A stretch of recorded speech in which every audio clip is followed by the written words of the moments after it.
Hi, I'm Jeff Gonzalez, president of Trident Concepts. Today I'm here with Brownell's Daily Defense to talk to you about rifle ammo. The rifle ammo we're going to be talking about is for the M4 AR-15 platform. And the first thing I'll do is ask you to define the purpose of that rifle. So if this rifle is going to be for competition, for hunting, for self-defense, or for plinking, that's going to largely influence what type of ammo that you want to consider. After that, what we need to do is talk about the difference between 5.56 and 2.23. So they're physically identical, but 5.56 is chambered a little bit hotter.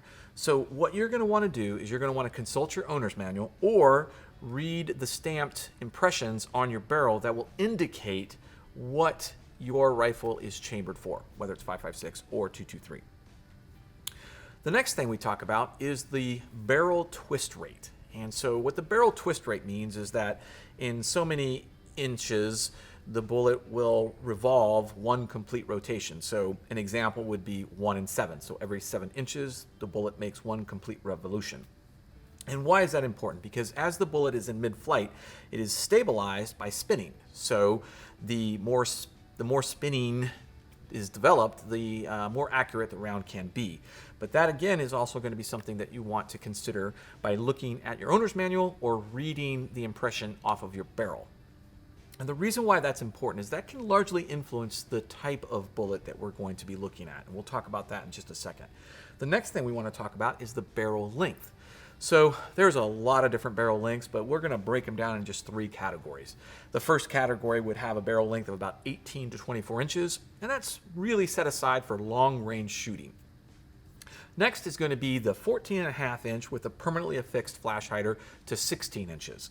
That's your general purpose barrel length, and that pretty much does it all. Then we have our 10.5 inch to 14.5 inch barrels, and those are going to be considered short barrel rifles, and those are heavily regulated by the US government, so hard to get a hold of. So we're going to be talking mainly about the general purpose rifle barrels. And with that length of 14.5 inch to 16 inches, it makes it really nice to be able to use at close ranges and pretty much extend out to the maximum effective range of the bullet itself. Next, we're going to look at bullet weight. So going back to the rifle twist, what we have is we have a collection of different bullet weights. So you can have as light as a 40 grain to as heavy as an 80 grain.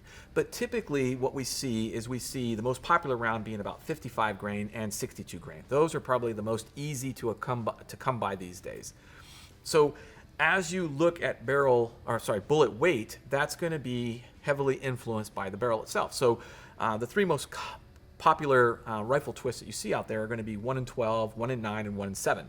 So if I'm shooting a super light bullet like a 40 grain, I'm going to want a 1 in 12. That'll help stabilize that super light bullet. That 55 grain bullet is best fired through the 1 in 9, which happens to be the most popular rifle twist that you're going to find out there.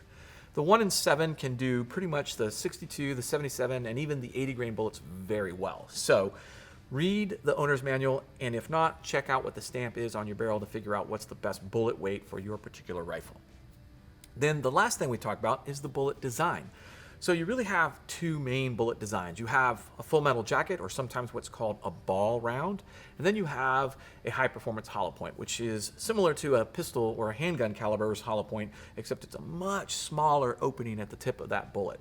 So again, what do you intend on doing? Is it mainly hunting and self-defense? Then you're probably going to be looking at some sort of hollow point or open tip type round. If it's more for competition and plinking, you're probably looking at more of a full metal jacket or ball round.